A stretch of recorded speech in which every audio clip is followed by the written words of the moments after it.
Welcome to my channel, the world of science fiction. Don't forget to like and subscribe to the channel. Metal whispered under his glove. Jake Harris froze mid-reach, fingertips hovering millimeters from the capsule's frost-rimed surface. The vault of Sector Gamma stretched around him like the ribcage of something dead and vast. Cathedral quiet, cold enough to burn his lungs, air so still it felt solid.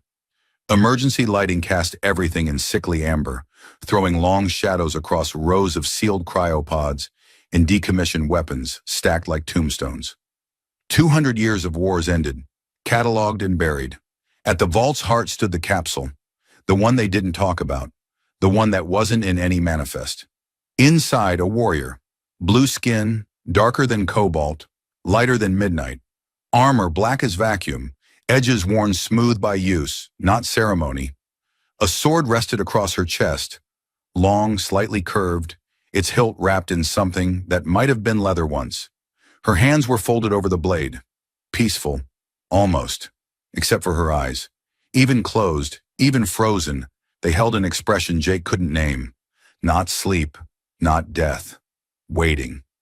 He'd been a vault technician for 3 years. He knew the rules. Don't touch the Qatar bioweapons. Don't open the Centauri plague vaults. Don't ever approach Capsule 7. But Colonel Warren's last transmission had been crystal clear. Retrieve the Zyra artifact, immediate extraction, no logs. No logs meant no witnesses. Jake's hand found the release mechanism. His fingers were steady. They shouldn't have been.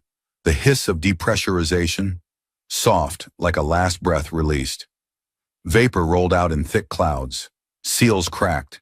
Hydraulics groaned. The woman inside didn't move. Then she did. Not a twitch. Not a gasp. She rose, smooth, deliberate, like something pulled upward by invisible strings. The sword stayed balanced across her palms. Frost cascaded off her shoulders in glittering sheets. Her eyes opened. White. Completely white, no iris, no pupil. Just luminous pearl that seemed to drink the dim light and give nothing back. Jake's hand went to his sidearm. He didn't draw. Couldn't. His body had locked up the moment those eyes fixed on him. She tilted her head, studying him with an expression that might have been curiosity or hunger. Then she spoke, and her voice was wrong. Too resonant, layered, like two people speaking in perfect unison. "Where am I?" Her accent was thick, but the words were clear. Alliance standard, learned centuries ago from soldiers who were dust now. Jake forced his throat to work. Alliance Research Bay, Sector Gamma. You've been in stasis. She stepped out, barefoot on sub-freezing steel. No flinch. I remember the cold, the promise that I would wake when my people needed me. She looked around the vault, at the sealed capsules, at the weapons gathering dust. This is not that awakening. No, Jake admitted. It's not. Something shifted in her expression. The curiosity bled away, leaving only the hunger. She turned the full weight of those white eyes on him and took a step closer. Then finish what your kind began. Her voice dropped lower, intimate and terrible. 2 centuries asleep, and still I wake in a cage. The sword was in her hand now. Jake hadn't seen her move. You have my people's weapon, she continued, each word precise as a blade's edge. You have my body in your vault. Tell me, human, what am I to you? Trophy? Threat?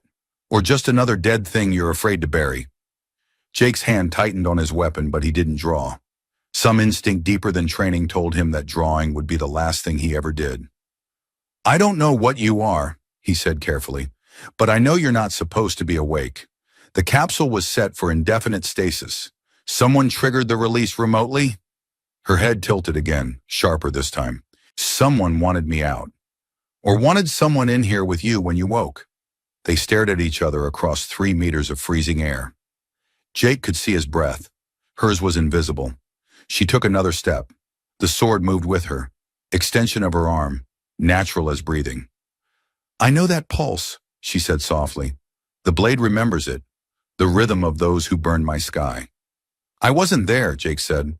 I wasn't born when the Zyra conflict ended. Then why does your fear taste the same? She lunged. No warning. No wind-up. One instant she was 3 meters away, the next she was on him, sword-cutting air where his throat had been a fraction of a second earlier. Jake threw himself sideways, hit the ground rolling, came up with his weapon drawn and firing in one smooth motion. The plasma bolt caught her in the ribs. She stumbled, shock flashing across her face, sword clattering. Jake saw the burns spreading, armor peeling back to blistered blue skin. She pressed a hand to the wound. Her white eyes found his. "You shot me." Surprised, almost impressed.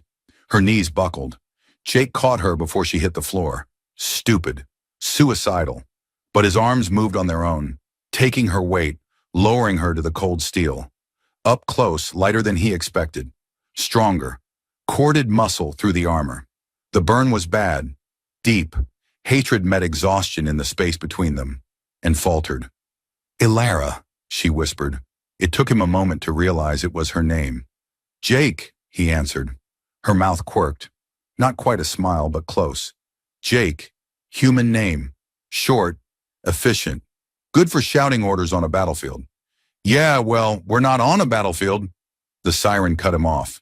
Red light flooded the vault. The temperature dropped another 5 degrees as emergency protocols kicked in. A voice, mechanical, emotionless, filled the air.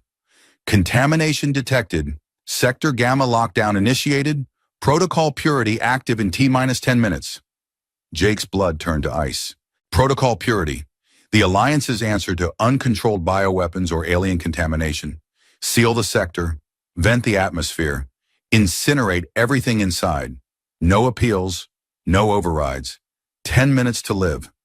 Ilara's hand closed around his wrist. Iron grip.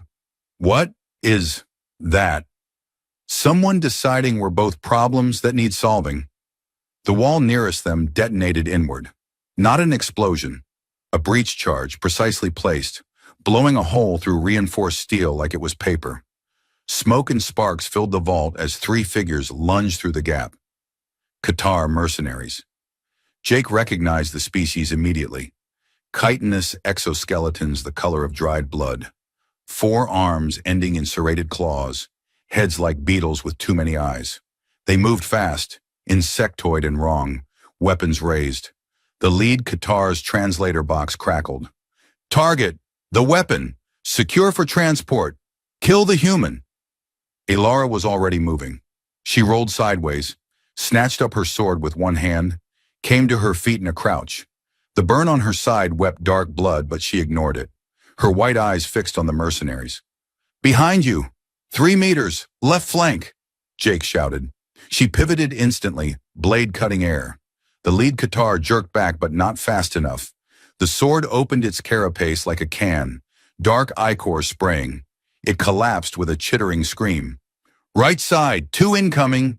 Ilara spun, parried a claw strike, drove her blade up through chitin and soft tissue beneath. The second Qatar gurgled and fell. The third had learned. It circled wide, claws scraping steel, trying to flank them both. Jake fired twice, plasma bolts splashing against its shell, cracking but not penetrating. It charged him. "Strike!" Jake barked. Ilara's blade took it through the thorax from behind. It folded like a puppet with cut strings. Silence rushed back into the vault. Emergency lights painted everything crimson. The Qatar corpses leaked dark pools across the floor. Jake was breathing hard. Ilara wasn't breathing at all, or so controlled it looked like she wasn't. She lowered the sword slowly, deliberately, and turned those white eyes on him. "You gave orders," she said. "I followed them. You trusted me. Your voice kept me alive." A pause. "This is unfamiliar." Jake tore his sleeve at the shoulder seam.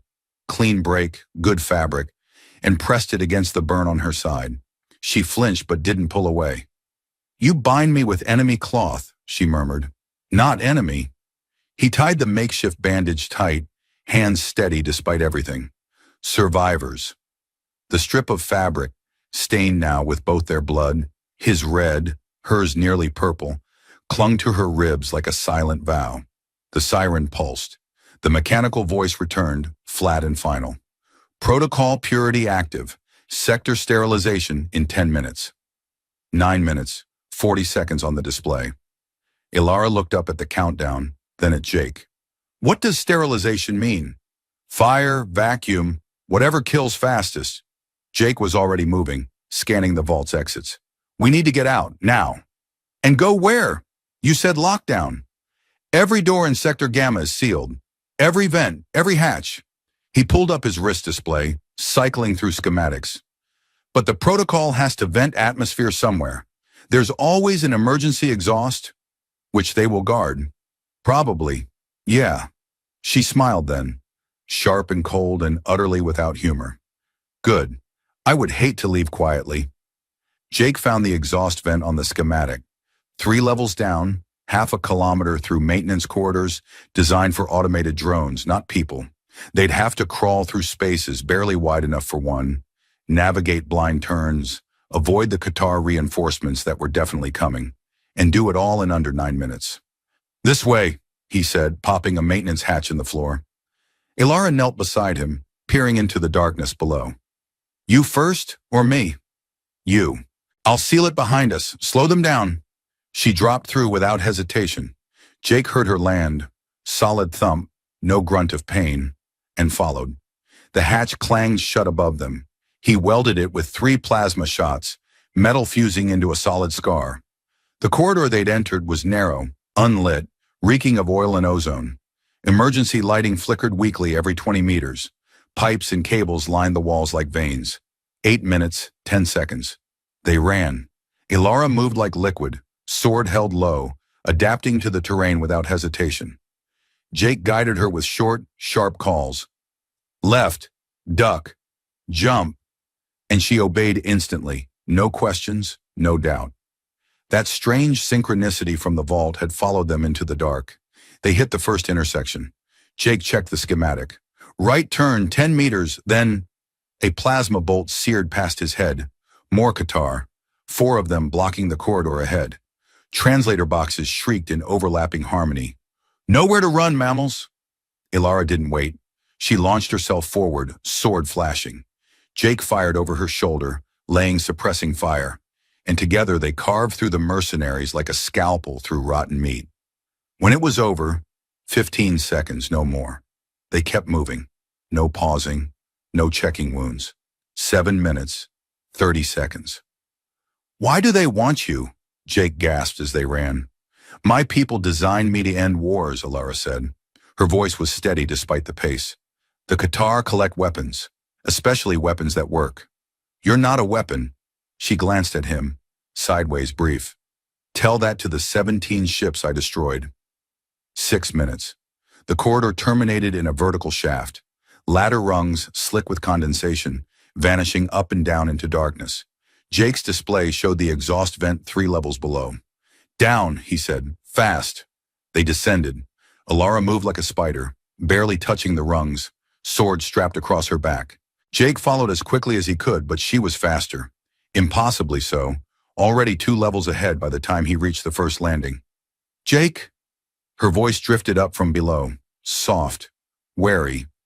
He dropped the last few meters and found her crouched at the bottom of the shaft, staring at a sealed blast door. The exhaust vent, their only exit. It was locked, biometrically sealed. And according to Jake's display, the lock required command-level clearance. 5 minutes, 15 seconds. Can you override it? Ilara asked. Jake pulled a data chip from his pocket, the one he'd found in Warren's personal locker 3 days ago, the one that had made him start asking questions. He slotted it into the door's access panel. Warren's voice crackled through the speaker. Authorization accepted. Colonel Warren, Marcus. Clearance Omega. The panel blinked green. The door remained locked. Static hissed. Then Warren's voice again, quieter this time. A recording, not live transmission.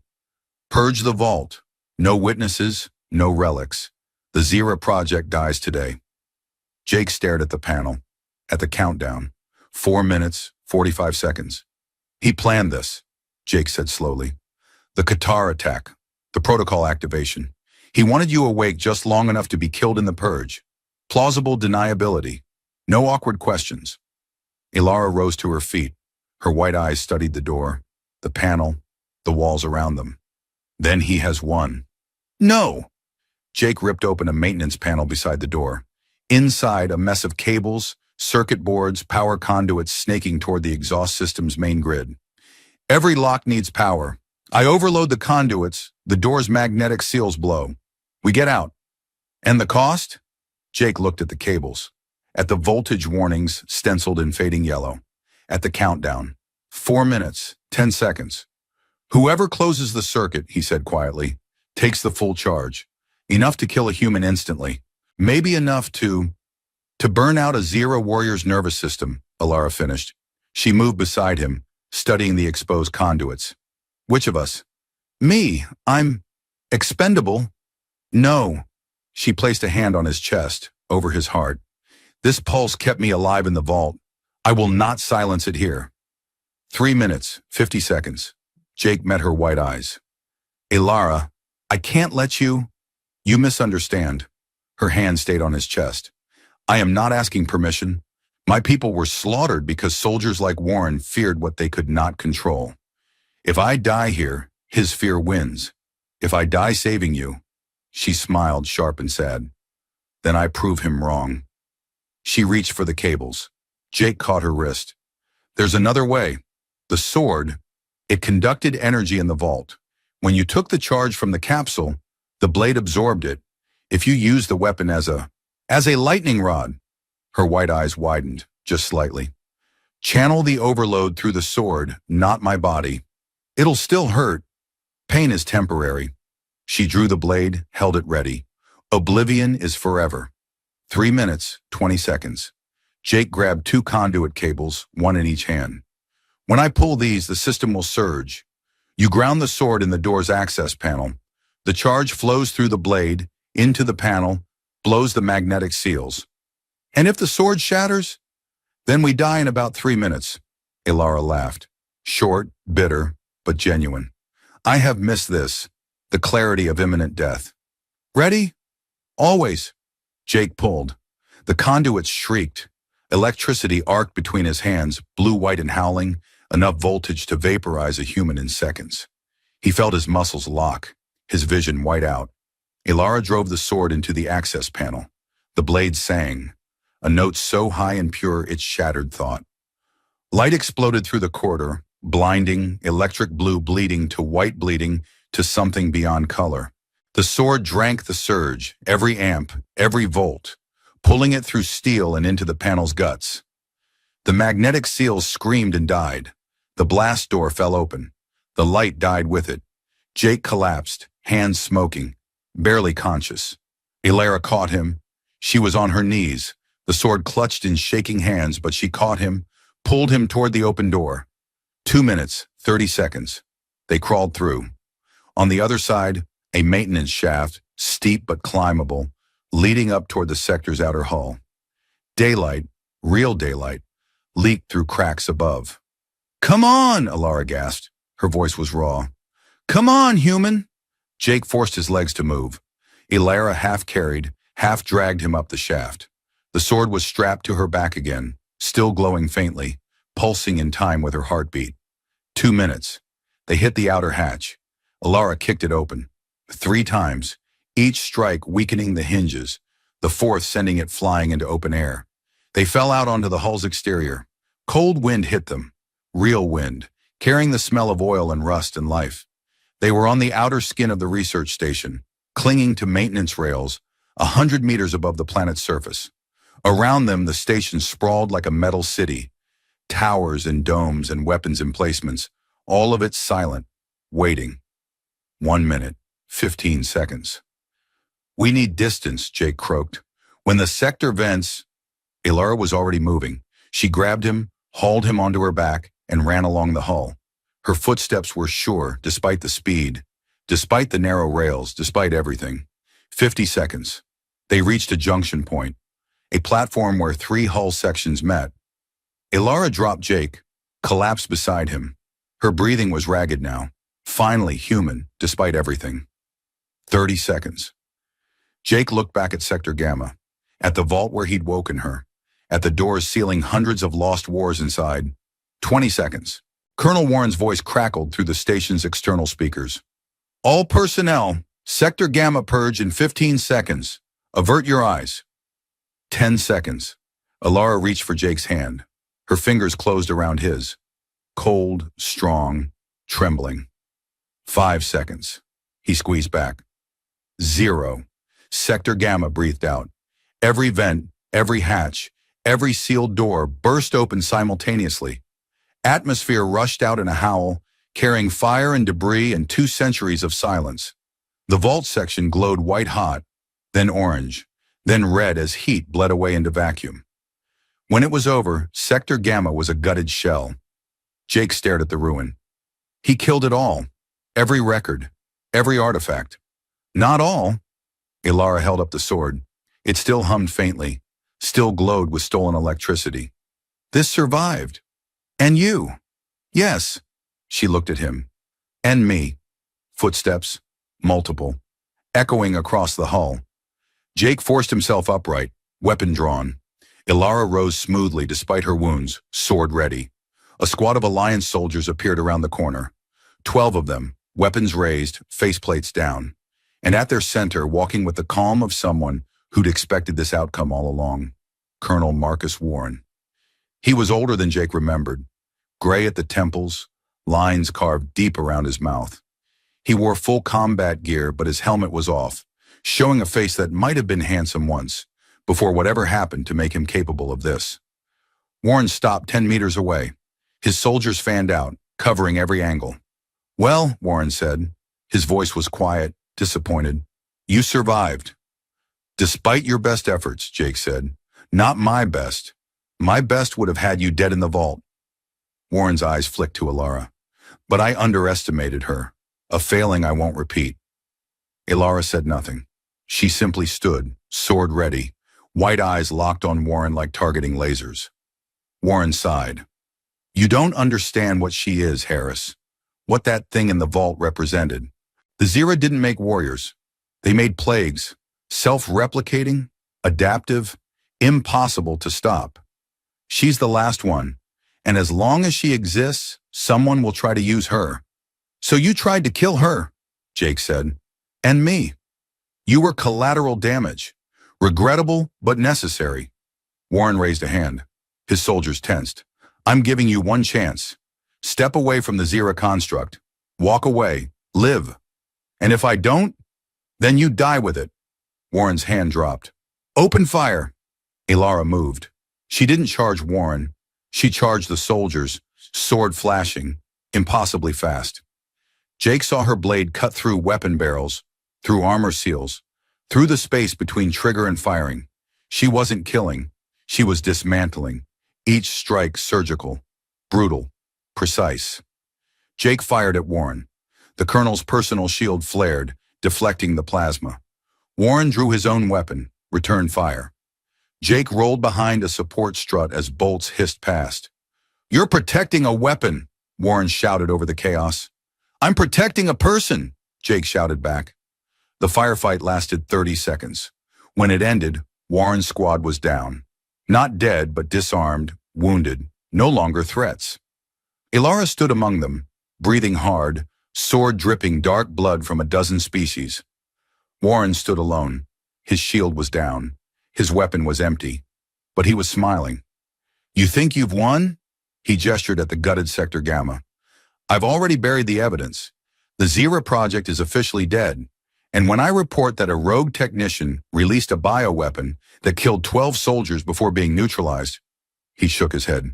You're already ghosts. Alara walked toward him, slow, deliberate. Warren's smile faltered.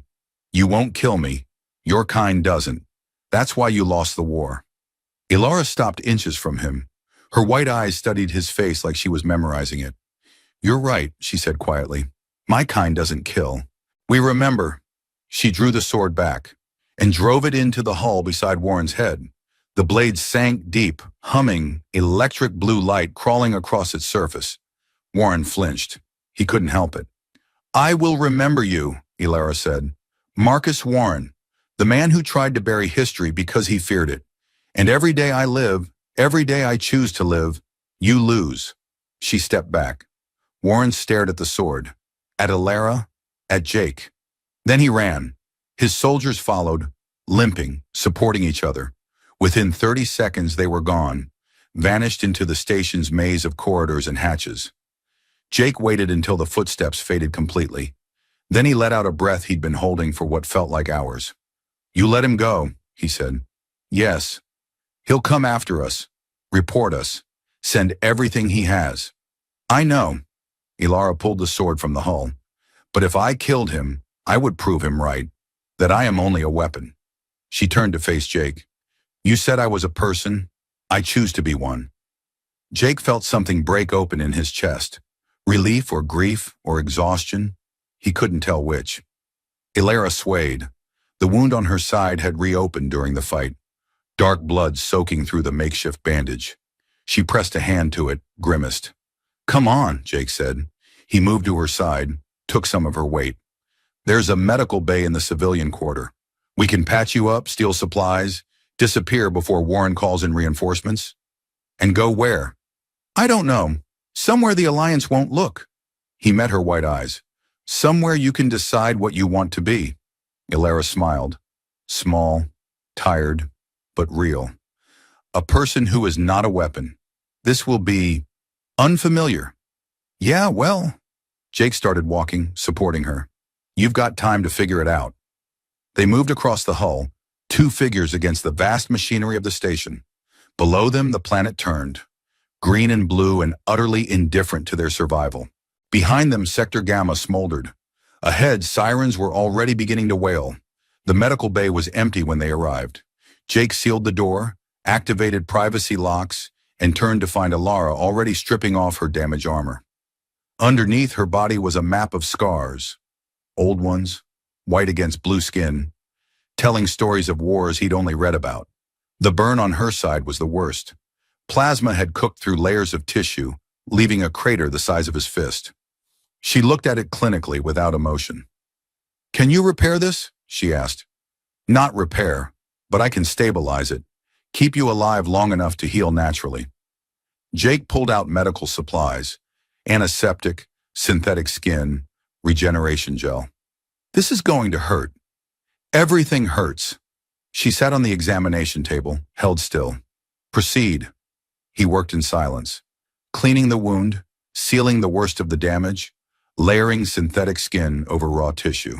Ilara didn't flinch, didn't make a sound, but her hand, resting on the table beside her, slowly clenched into a fist. "Why did you wake me?" she asked suddenly. Jake didn't look up from his work. "Warren's orders. Retrieve the Zyra artifact." "And you followed them?" "At first. Then I found the recording, heard him planning the purge." He applied the last layer of synthetic skin, smooth and translucent. "I couldn't let him bury you without a choice. A choice to die in a different way. A choice to live." Ilara was quiet for a long moment. Then, "I was born in a war, trained in killing before I learned language. My entire existence was shaped by violence." She looked at her hands. Strong, scarred, steady. "What am I without that purpose?" "That's your choice now," Jake said. "Not Warren's, not the war's, yours." He finished sealing the wound, stepped back. The synthetic skin gleamed faintly, already beginning to bond with her natural tissue. Ilara touched it carefully, testing. "You have skill. Were you a medic before?" "Combat engineer. I built things. Sometimes I had to patch up the people who got hurt building them. And now? Now I'm a fugitive with a rogue Zyra warrior." He smiled tiredly. "Career change." She almost smiled back. "At least you are not alone in exile." "Yeah, there's that." Alarms screamed through the station. Warren's voice followed, broadcast on every channel. "Attention all personnel. Security breach in civilian quarter. Fugitives Harris, Jake, and unidentified Zyra combatant are armed and extremely dangerous. Lethal force authorized." Jake swore. "We've got maybe 5 minutes before this place is swarming with security. Then we run again." Ilara stood, testing her balance. The wound pulled but held. "Where?" "Docking bay. There's a cargo shuttle being prepped for a supply run to the outer colonies. If we can reach it before..." The door exploded inward. Not soldiers this time. Something worse. The machine that entered was 3 meters tall, humanoid but wrong, plated in black alloy that drank light. Its head was a smooth dome studded with sensor arrays. Its hands were weapons, pulse cannons, flamers, something that crackled with contained lightning. An Arbiter-class combat drone, Alliance military hardware, reserved for suppressing riots and putting down armed insurrections. Warren wasn't taking chances anymore. The Arbiter's speakers crackled. Targets acquired. Comply or be neutralized. Ilara grabbed her sword. Jake raised his weapon. The Arbiter fired. They dove in opposite directions.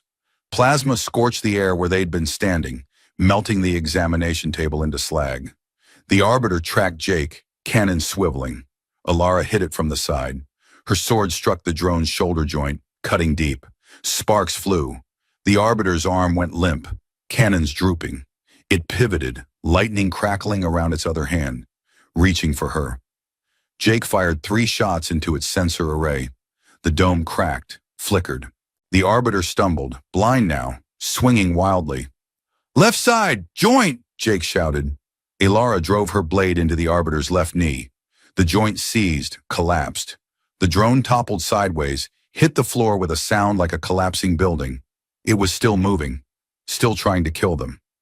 Ilara raised her sword, drove it down through the Arbiter's central processor. The drone spasmed once and went still. Silence. Ringing silence. That, Ilara said quietly, was significantly harder than the Qatar. Warren sent his best. Jake checked the doorway. More alarms. Footsteps, lots of them, closing in. "We're out of time." "Then we move now." They ran. The station blurred around them. Corridors and checkpoints and civilians scattering as they passed. Jake led, following half-remembered maps toward the docking bay. Ilara followed, sword drawn, watching their backs. They hit a security checkpoint. Jake shot out the controls. The doors ground open. Beyond, the docking bay, vast and echoing, ships lined up like sleeping birds. And blocking their path, 12 more Arbiters. Jake's stomach dropped. "You have got to be kidding me." Ilara assessed the drones with the calm of someone who'd fought impossible odds before. "Can you fly?" "What? Can you fly a ship?" "Yeah, but..." "Then run to the shuttle. I will hold them." "Ilara, that's suicide." She looked at him. Her white eyes were clear, calm. "You gave me a choice, Jake. This is mine." Then she charged the Arbiters. Jake watched her go. This warrior from another age. This person who'd chosen to be more than her purpose. And something in him broke and reformed. Harder, clearer. He ran for the shuttle. Behind him, Ilara met the drones. Her sword flashed like lightning, each strike finding joints, sensors, weak points with surgical precision. She moved between them like water, never stopping, never slowing, the blade singing its high, deadly song. An Arbiter caught her with a backhand. She tumbled, rolled, came up bleeding. 2 more closed in. Jake reached the shuttle, overrode the locks, threw himself into the pilot's seat and brought systems online. Engines screamed to life. He turned the shuttle, weapons hot, targeting reticle, finding the Arbiters clustered around Ilara. "Get clear!" he roared over the comms. Ilara dove. Jake fired. The shuttle's forward guns tore through the Arbiters like paper. Metal shrieked. Drones collapsed, sparking, disabled. The survivors turned their weapons on the shuttle. Jake punched the throttle.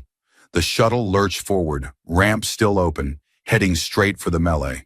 He saw Ilara running, saw her leap. She landed in the cargo bay, rolled, came up grinning, fierce and wild. "Go!" she shouted. Jake went. The shuttle screamed out of the bay, through the station's atmospheric shield, into open space. Behind them, the station's defense turrets tracked and fired. Plasma bolts hissed past. Jake threw the ship into a wild corkscrew, buying altitude, distance, life. A bolt clipped the shuttle's wing. Alarms screamed. Jake cursed and diverted power to shields. "How bad?" Ilara called from the cargo bay. "We'll make it. Maybe." The station's turrets were tracking them, lining up for a killing shot, and stopped. Jake checked his sensors. The turrets had powered down. All of them, simultaneously. On the main view screen, a transmission forced itself through. Colonel Warren's face appeared, gray with rage. "You think you've escaped," Warren said softly. "You think stealing one shuttle changes anything? I have 17 warships in this sector. I have orbital platforms. I have resources you can't begin to imagine." Jake said nothing, just kept flying, pushing the shuttle to maximum burn. "But here's what you don't have," Warren continued. "Allies, safe harbors, a future. Because I will make sure every station, every colony, every rock with a transponder knows what you are. A traitor and a bioweapon. Enemies of humanity." The transmission cut. Ilara appeared in the cockpit doorway, leaning against the frame. Blood seeped through her bandages, but she was standing, alive. "He means it," she said quietly. "The hunt will not end." "I know." Jake plotted a course, away from the inner colonies, toward the frontier where Alliance authority thinned to nothing. "But he can't be everywhere. There are places out here even Warren can't reach. And what do we do when we reach them?" Jake looked at her, at this warrior who'd chosen mercy over vengeance, at the person emerging from beneath 2 centuries of war. "We live," he said.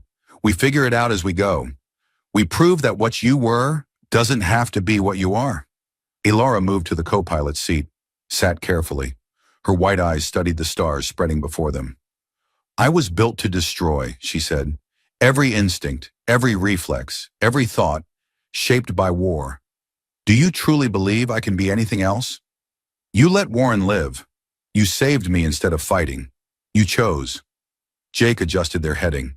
"That's not programming. That's a person." Silence filled the cockpit, not uncomfortable, contemplative. Finally, Ilara spoke. "What is the first thing a person does when they are no longer a weapon?" Jake thought about it. "They find a reason to keep living." "And have you found yours?" He glanced at her, at the way she sat, exhausted but unbroken, at the sword resting across her lap, still glowing faintly with stolen electricity. "Getting there," he said. They flew for 6 hours. The shuttle rattled and groaned, wing damage spreading stress fractures through the hull. Jake nursed the engines, redistributing power, keeping them alive through sheer stubbornness and half-remembered engineering courses. Ilara sat silent in the co-pilot's seat, occasionally touching the wound on her side, checking for infection. The synthetic skin was holding but barely. She needed proper medical attention. Soon. "There," Jake said, pointing at his scanner. "Way Station Kilos. Independent trade hub, no alliance jurisdiction. We can dock, get supplies, disappear into the population. And if Warren's agents are there, then we fight again." He looked at her. "You up for that?" Ilara's mouth curved, not quite a smile. "Always." They approached Kalos, a sprawling structure of connected modules and docking rings, organic in its growth, nothing like the military precision of Alliance stations. Ships clustered around it like flies on something sweet.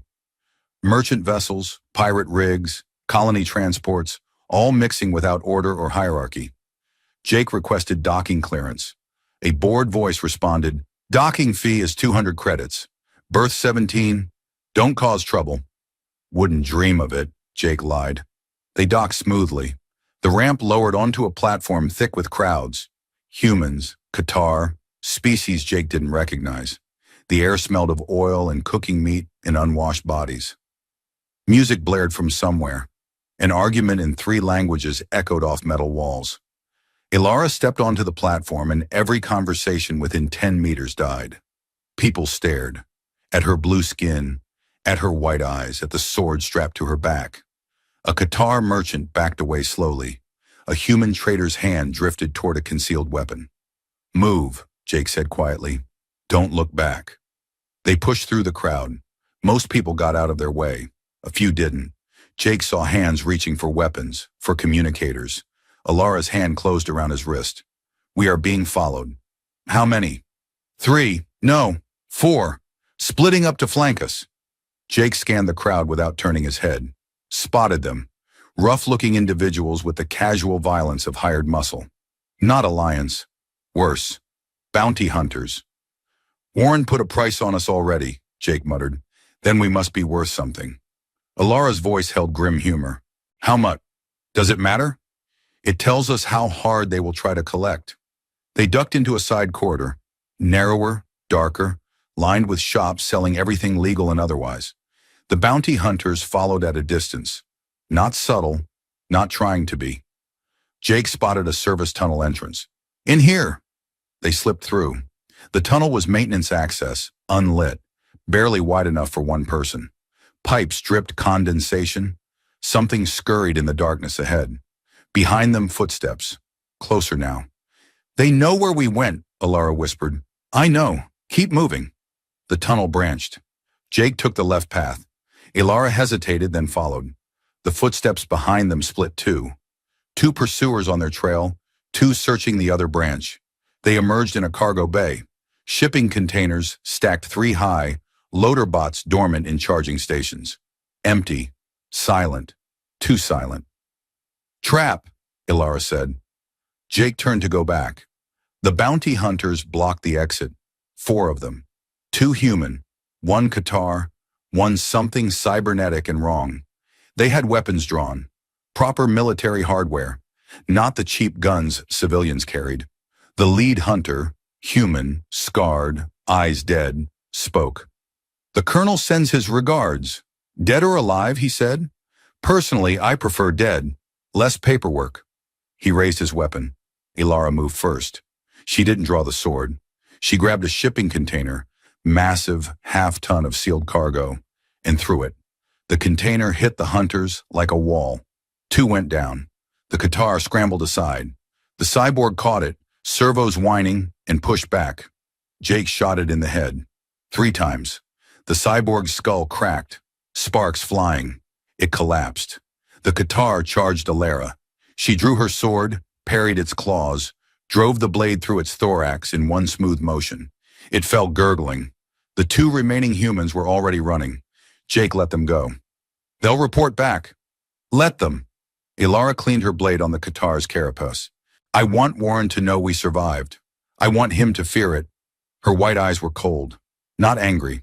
Something deeper, colder. Jake recognized that look. He'd seen it in soldiers who'd lost too much and found something hard in the empty space left behind. Alara, I know what you will say, that revenge solves nothing, that we should run, hide, survive. She sheathed the sword. But running means he wins, means he buries what happened, means my people stay forgotten. And what's the alternative? Fight the entire Alliance military? No. She looked at him. We make him see, make everyone see, that the Zyra were not weapons, that what he tried to bury was history that deserves to be known. How? Alara pulled something from her armor. A data chip, small and dark, marked with symbols Jake didn't recognize. Before my stasis, my people encoded our history, everything, our culture, our wars, our choices. This chip holds it all. Jake stared. You've been carrying that the whole time? Where else would I keep it? In the vault Warren destroyed? She pressed it into his hand. This is why he tried to kill me. Not because I am dangerous, because I am proof that his version of history is a lie. The weight of the chip in Jake's palm felt heavier than metal should. We broadcast this, he said slowly. Warren will do more than send bounty hunters. He'll bring everything. Good. Alara smiled. Sharp, dangerous, nothing like the person who'd woken in the vault, or maybe exactly like her. Let him come. Let him try to silence truth with violence. Let everyone see what he is willing to do. Jake looked at the chip, at Alara, at the cargo bay door where more hunters would arrive soon. He closed his hand around the chip. Okay, he said, let's start a war. They found a data broker 3 levels deeper into Kalo Station. The broker was a centauri, all tentacles and bioluminescent skin, floating in a tank of specialized atmosphere. Its translator was better than most, rendering its speech in near-perfect Alliance standard. You wish to broadcast restricted data, the broker said. Not a question. Across all channels, unfiltered, unencrypted. Yes, Jake said. The cost will be substantial. Name it. The Centauri's skin flickered through several colors. Calculation, amusement, interest. I do not want credits. I want story. What is on that chip that makes an Alliance fugitive willing to paint a target on his back? Ilara stepped forward. The truth about the Zyra conflict, about what my people were, what your alliance did to us. The broker's skin went dark. I remember that war. I was young, but I remember. The propaganda, the fear, the speeches about existential threats. A pause. And then silence. Complete. As if an entire species had never existed. That's what this chip contradicts, Jake said. The official history. Warren's history. Show me. Jake hesitated. If they played the chip here, the broker would know everything. Could betray them. Could sell the information to Warren before they ever broadcast. Ilara placed a hand on his shoulder. Trust, she said quietly. Jake slotted the chip into the broker's console. Holographic light filled the space, and a voice, old, weary, but unbroken, began to speak in a language Jake didn't know. The translator struggled, then caught up. I am Keeper Thelara of the Zyra Collective. This is our final testimony. Images appeared, not the monsters of Alliance propaganda.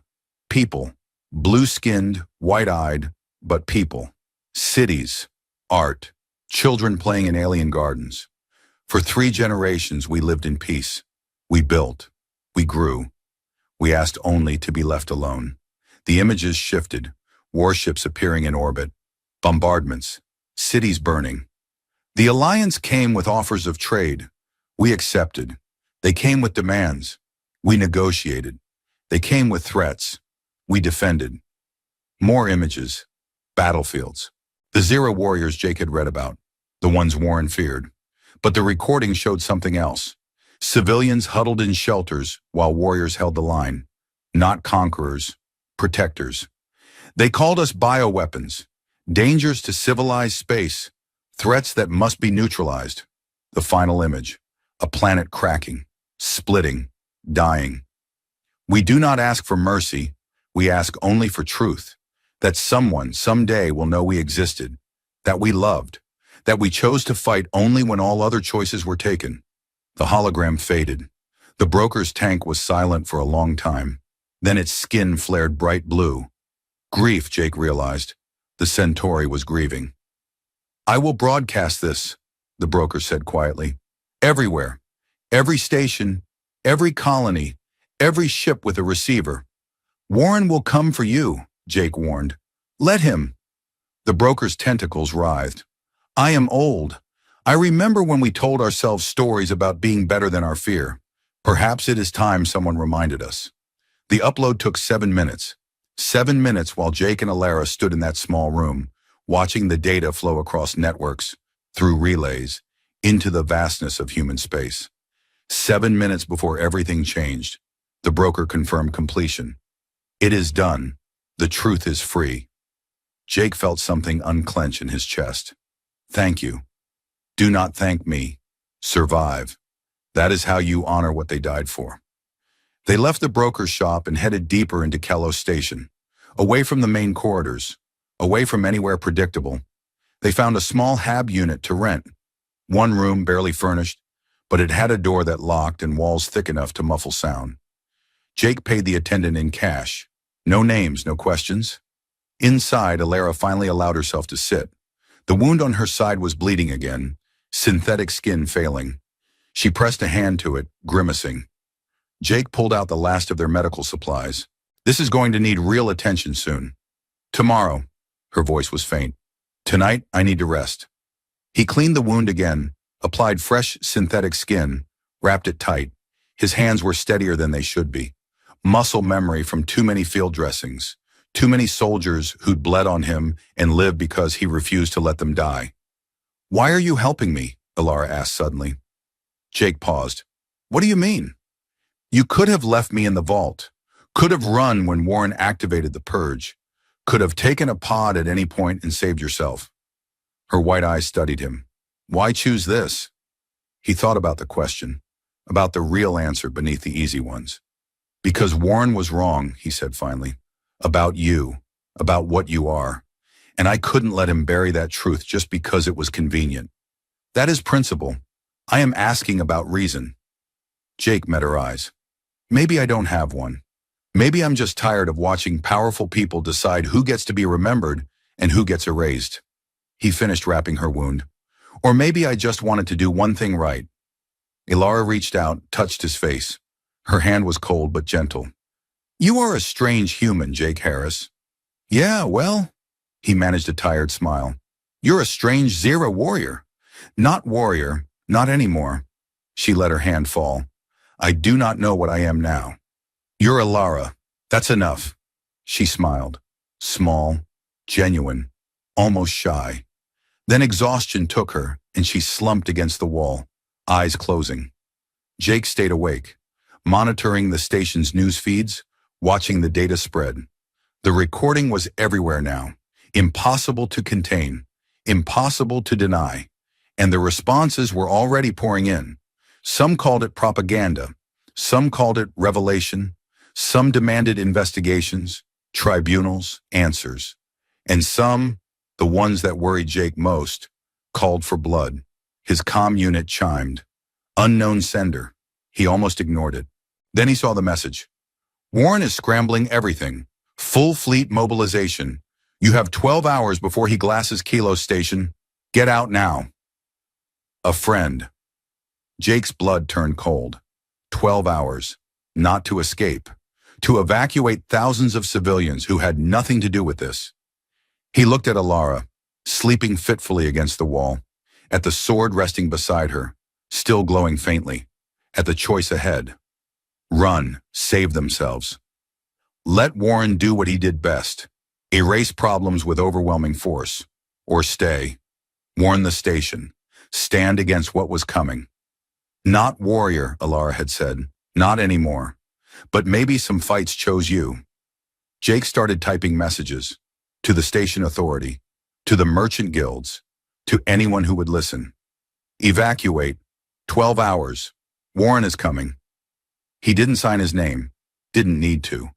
By the time Ilara woke, 6 hours later, wounds screaming but healing, half the station was already in motion. Ships undocking, families boarding transports, the organized chaos of evacuation. She looked at Jake, at what he'd done. You warned them. Yeah.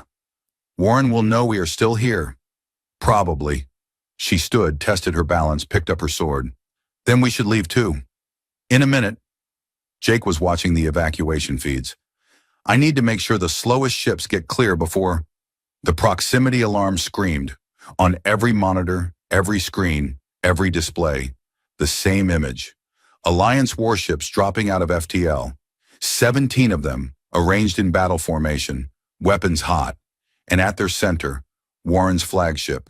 A transmission forced itself onto every channel. Warren's face cold and certain. This is Colonel Marcus Warren of the Alliance Defense Fleet. Kilo Station is harboring fugitives and distributing classified materials. You have 1 hour to surrender Harris and the Zera construct, or this station will be destroyed. Evacuate now. The Alliance does not wish civilian casualties, but we will restore order. The channel cut. Jake looked at Ilara. 1 hour. We cannot fight 17 warships. No. He pulled up the shuttle's status. But we can lead them away. Buy time for the evacuation to complete. That is suicide. Probably. He managed a bitter smile. You said you wanted Warren to see us, to know we survived. Let's make sure he gets a good look. Ilara was quiet for a moment. Then she picked up her sword, strapped it to her back. If we are going to die, she said, we should die making it hurt. They ran through evacuating corridors. People fled past them, carrying children, dragging luggage, helping the injured. No one tried to stop them. Everyone knew what was happening. They reached their shuttle. Jake fired up engines while Ilara sealed the cargo bay. We need a plan, she said. Working on it. He pulled up tactical displays. 17 warships against one barely functional shuttle. The math was very, very bad, but math wasn't everything. Warren wants us alive, Jake said slowly, or at least wants the satisfaction of killing us himself, which means he won't just blow us apart from a distance. He will try to capture us. Right, which means we use that. Jake plotted a course, not away from the fleet, but toward it.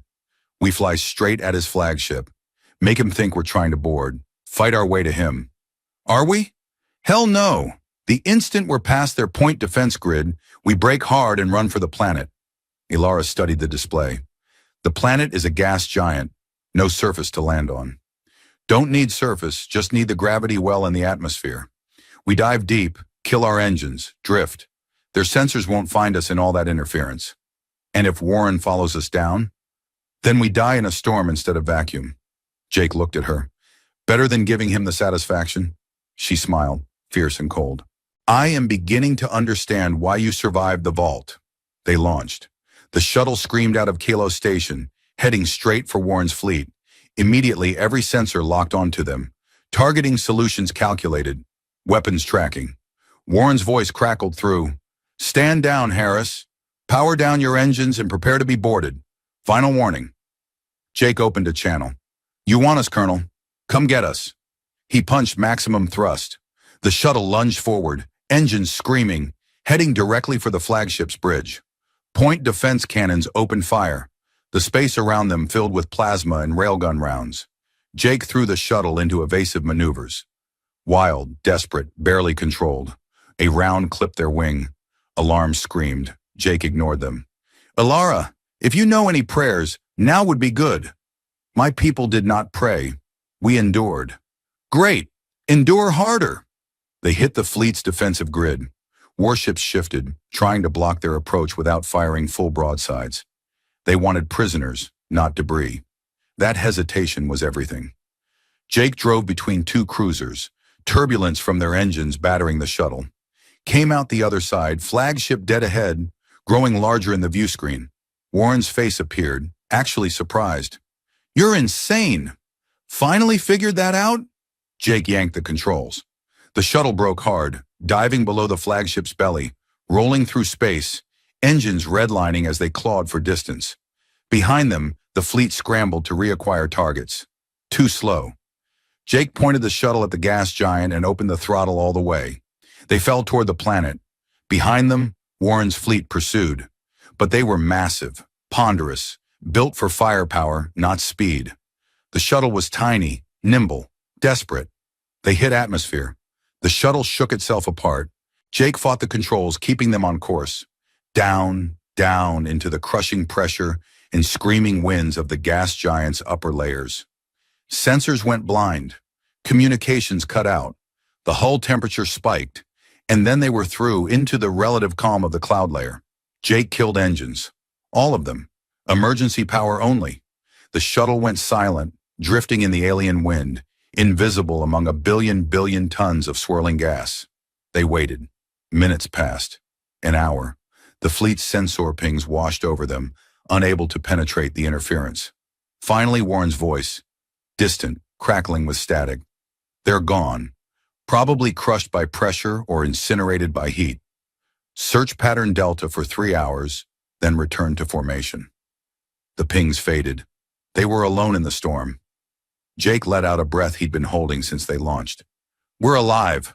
Ilara was gripping her seat so hard the metal had bent. That was inadvisable. Yeah. He laughed, slightly hysterical. Yeah, it really was. They drifted in silence. The gas giant's winds carried them deeper, slowly, inexorably. Jake brought life support to minimum, conserved power, waited for Warren's fleet to give up and leave.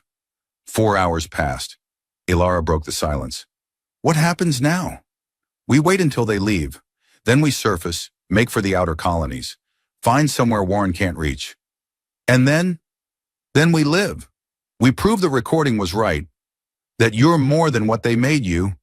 She looked at her hands, at the scars, at the blood under her nails from a dozen fights. What if I cannot, she asked quietly. What if 200 years of war cannot be undone? Jake reached across the cockpit, took her hand, cold, strong, trembling slightly. Then we figure it out together, he said, however long it takes. Her fingers closed around his. They sat in the storm. Two people who'd chosen each other over easier options, over survival, over everything the universe said they should be. And for a moment, just a moment, it was enough.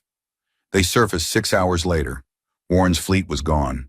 Kala Station was a distant spark, safe, evacuating the last civilians. The sector was quiet. Jake pointed the shuttle toward the frontier, toward places even Warren's reach couldn't find, toward whatever came next. Alara sat beside him, sword resting across her lap. Its glow had finally faded, the stolen electricity dissipated. Just metal now, just a weapon made into a tool, made into a memory.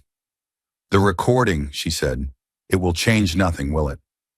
Jake thought about the feeds he'd seen, the arguments already raging, the calls for justice meeting calls for silence. It'll change some things, he said. Maybe not enough, but it's there now. Truth doesn't die as easily as people. And us? We're there too, living proof that Warren was wrong. He glanced at her. That enough for you? She smiled. Small, genuine, no longer cold. For now. Ask me again tomorrow. Tomorrow, then. They flew on into the black. Behind them, the storm swallowed their trail. Ahead, the stars offered no promises. But they were alive. They had chosen. And in the vastness of space, in the wreckage of wars and the ruins of certainties, two people found something neither had known they needed. A reason to keep going. The shuttle's comm crackled. Jake tensed, hand going to weapons. But the voice that came through wasn't Warren's. It was young, nervous, human. Are you the ones from the recording? From the Zira testimony? Jake and Alara exchanged glances. Who's asking? Jake said carefully. My name is Kira Marin. I'm a reporter on Horizon Station. I saw what you broadcast. I saw what Colonel Warren tried to do. A pause. I want to help. Help how? By telling your story. By making sure people know what happened. That it wasn't just data and old recordings. That there are people involved. Living people who chose to stand up. Jake looked at Alara. She nodded slowly. All right, Jake said, but not over comms, and not anywhere Warren can find us. I understand. There's a place. Sanctuary Station. Independent, heavily defended. No alliance authority. I can meet you there. Jake pulled up navigation. Sanctuary was 3 days away at their shuttle's current speed. Deep in the frontier. Dangerous, but possible. We'll be there, he said. The comm went quiet. Alara touched the sword. More running, more hiding. No, Jake adjusted course. More choosing. Every time someone asks, every time we speak, we choose to make Warren's lie smaller. He looked at her. That's not hiding. That's fighting. Her white eyes met his. Then we fight. In our way. In our way, he agreed. The shuttle pushed deeper into the frontier, carrying two people who'd survived when they shouldn't have, who'd chosen when it would have been easier not to, who'd decided that truth was worth the cost. They forged her to avenge the dead. He taught her to live for them.